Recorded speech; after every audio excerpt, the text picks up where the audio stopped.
Let's talk more about the resignation of Eskom CEO André de Ruyter, who's had now his notice period, which was due to run until the end of March, shortened. He left with immediate effect last night following a meeting with the board. We can talk to Snuki Zikalala now, an ANC veteran who's joining us tonight on News at Prime. A very good evening to you, Mr. Zikalala. As the ANC veterans, you've also reacted and you say there's nothing to celebrate here. Well, as Veterans League, we feel that we cannot celebrate the demise of any individual. We know that there were serious problems at Eskom. De Ruyter did say that he found that there was serious corruption and criminal activity at Eskom, and that this has hampered his efforts and his team efforts at Eskom to turn load shedding around.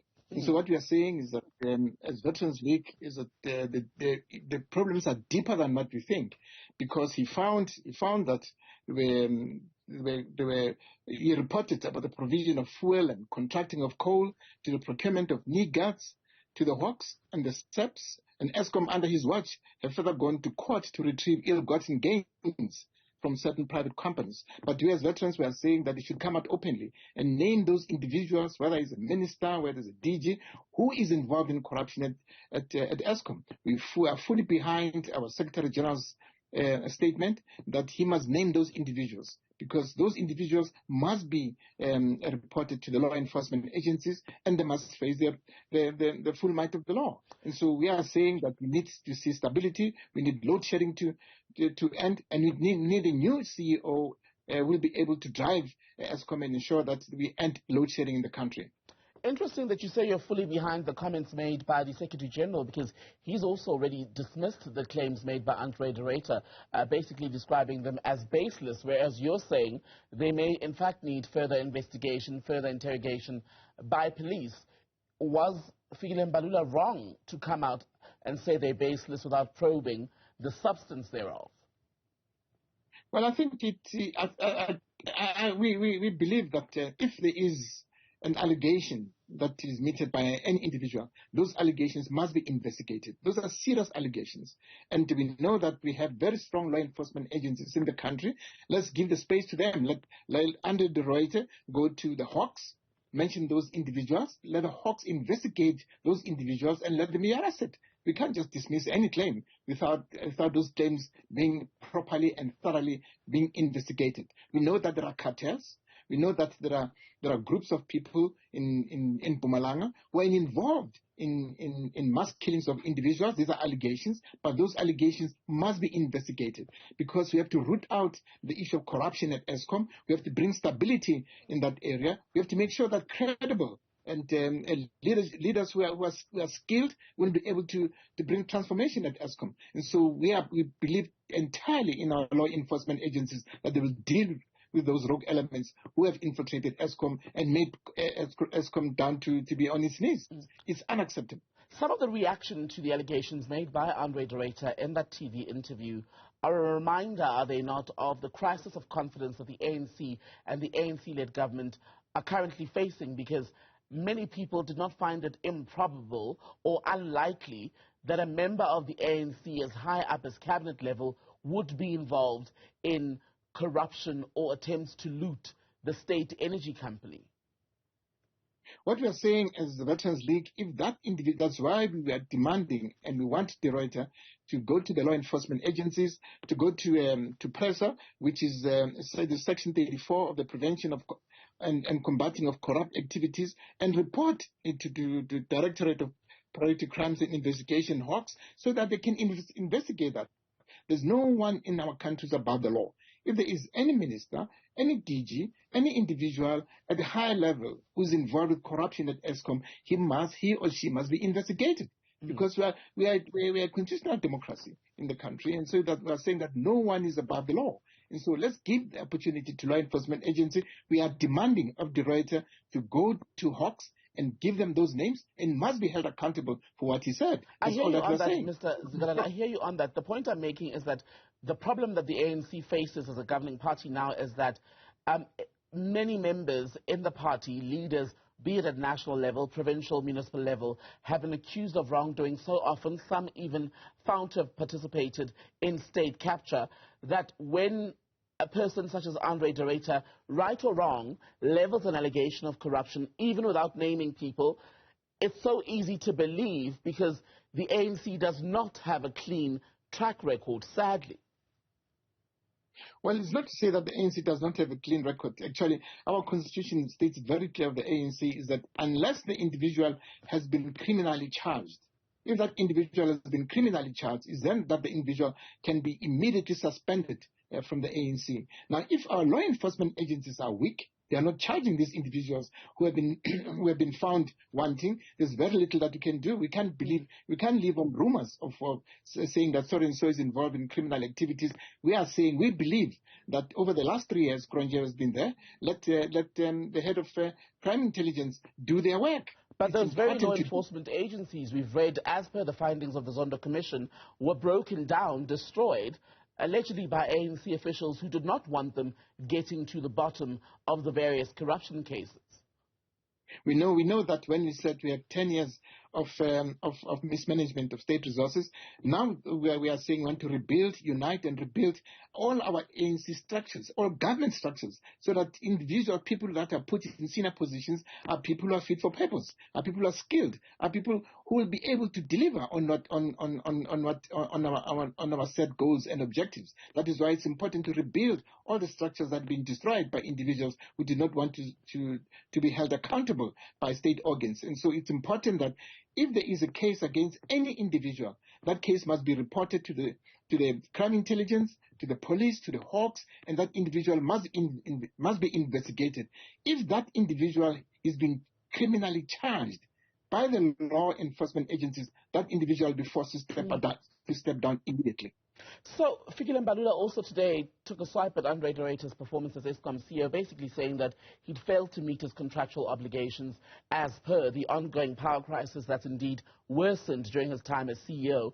But that's a bit rich, is it not, coming from someone who is a senior leader in the ANC, serves as part of cabinet, a government that did not fire André de Ruyter last year, even when there were calls for him to be sacked, precisely because people felt that he'd failed to handle this crisis. So a bit rich to call him out now for failure to do the job. Well, isn't it? Because load shedding it's more than what we have before. We are in stage 7, 8, and it's embarrassing, really. It's really embarrassing that the economy has taken a knock because of that. I'm happy that the board took a decision that they took, because the board is the one that holds them accountable. The board is the one that holds senior management accountable. And so we as NEC members, we hold the minister accountable. And so at least the board took a right decision, and we should applaud that. And but now we were giving hope to the board to appoint a skilled, competent, patriotic South African, not to say that that person should be an ANC member, but should be a patriot who will be able to drive who will be able to drive Eskom. But the Eskom board did not sack André de Ruyter. They left him until he himself resigned in December, and even upon resignation, they still agreed that he should stay on in an extended notice period, only to leave at the end of March. And then 24 hours after he's given this TV interview, accusing some members of the ANC of involvement in corruption at the utility, now suddenly there's an agreement for him to go immediately. So they haven't really held him accountable for any failings. Well, they held him accountable for his utterances, which some of them were not yet proven. And so that's why the board said he must leave. And we, as veterans, were saying that he must be held accountable for what he said. He must go to the law enforcement agencies and put those names across, so that those individuals, you can make them public if you want to, so that those individuals who are involved in those corrupt activities must be held accountable. That's what we are saying to him. And it's important to do that. We as veterans, we are saying he's a whistleblower now, and then he must be protected as a whistleblower, so that he can be able to inform law enforcement agencies who are these criminal elements who are a mafia within Eskom, within the coal industry. And so it's important for him to do that for the sake of the country and for the sake of Eskom. Interesting, though, that he has to go now for those comments that he made, yes, which would, in any normal employment relationship, lead to a complete breakdown. We can acknowledge that. But it wasn't offensive enough to the board, to the minister responsible for Eskom, when load shedding reached stages 4, 5, and 6, because this is not the first time we're in stage 6. Yet even then, there was a line that said, let's all work together to find solutions. So it's not about load shedding and his inability to do the job, because that was not discovered this week, if that's indeed the case. Well, the minister, Pravin, was really concerned about load shedding. The minister was concerned about crime that is taking place at Eskom. He came and briefed the NEC before the elective conference, what is happening in Eskom. And so we are fully behind of what the minister was doing as veterans, but also we are saying that the Reyter is not working alone. He's working with a team of executives. And so that team of executives, they are the ones who are supposed to do the work. They must make sure that they employ people who are fit for purpose. And he's the head of that team, and of course is held accountable by the board. And so what we are saying as veterans is that board must be it's a strong board, and we believe in what the minister is doing, and they must make sure that we reduce load shedding. Currently, we are happy that the minister of Treasury has given Eskom a lifeline, and so that lifeline will make sure that we reduce load shedding, because our people are tired of load shedding. And if load shedding has not been reduced, definitely we'll lose the elections as the African National Congress come 2024. And so it's important that skilled, competent patriots are employed at Eskom, and engineers must run that entity. And the question of Eskom is a question of non-delivery in terms of servicing the plans. Why can't we have skilled engineers at Eskom who will make sure that we reduce load shedding in the country? It's not an impossible task to do. You said something very important. You said if the load shedding issue is not addressed, the ANC will lose the 2024 general election. Is that what set about the sudden rush to be doing something, or to appear to be doing something, including the declaration of a state of disaster, when this is a problem that's well over 14 years old? It's not about us losing elections. It's about us ensuring that the economy grows. It's about ensuring that there are jobs in the country. It's about ensuring that load shedding disappears completely.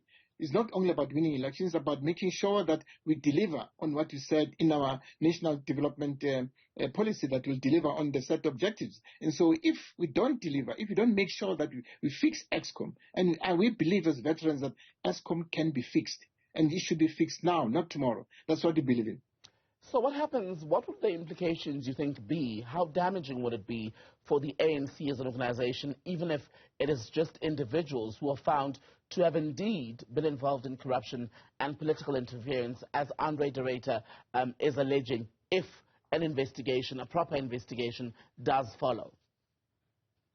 Well, we are not judges, we are not magistrates, and so we believe that let the law take its course. If an individual is involved in misappropriation of state funds, is involved in criminal activities, that's his own problem. It's got nothing to do with us. He must be held accountable for that. Mine was not a legal question. It was a question for the party. How damaging would it be, especially when we've just heard now the ANC saying, well, the state capture years are over, and this is a new era of a party that wants to practice clean governance. And if indeed it's found to be that current leaders were involved in what is similar to state capture, how damaging would that be for the ANC's message? Well, as our president did say that the Zondo Commission itself, it was damaging to the ANC. But we are saying we are not here to protect individuals. We're here to protect South African society. We're here to protect the image of the organization and the image of the country itself. Now, if an individual is involved in mass corruption, let him face the might of the law. It has got nothing to do with us. It's an individual. As the Secretary General of the ANC said this afternoon, said the ANC is not corrupt, but individuals are corrupt. And let the law enforcement agencies deal with those individuals, and must deal with them harshly. That's what is important for us. ANC Veterans League leader, Snuki Zikalala, good to have your time, sir.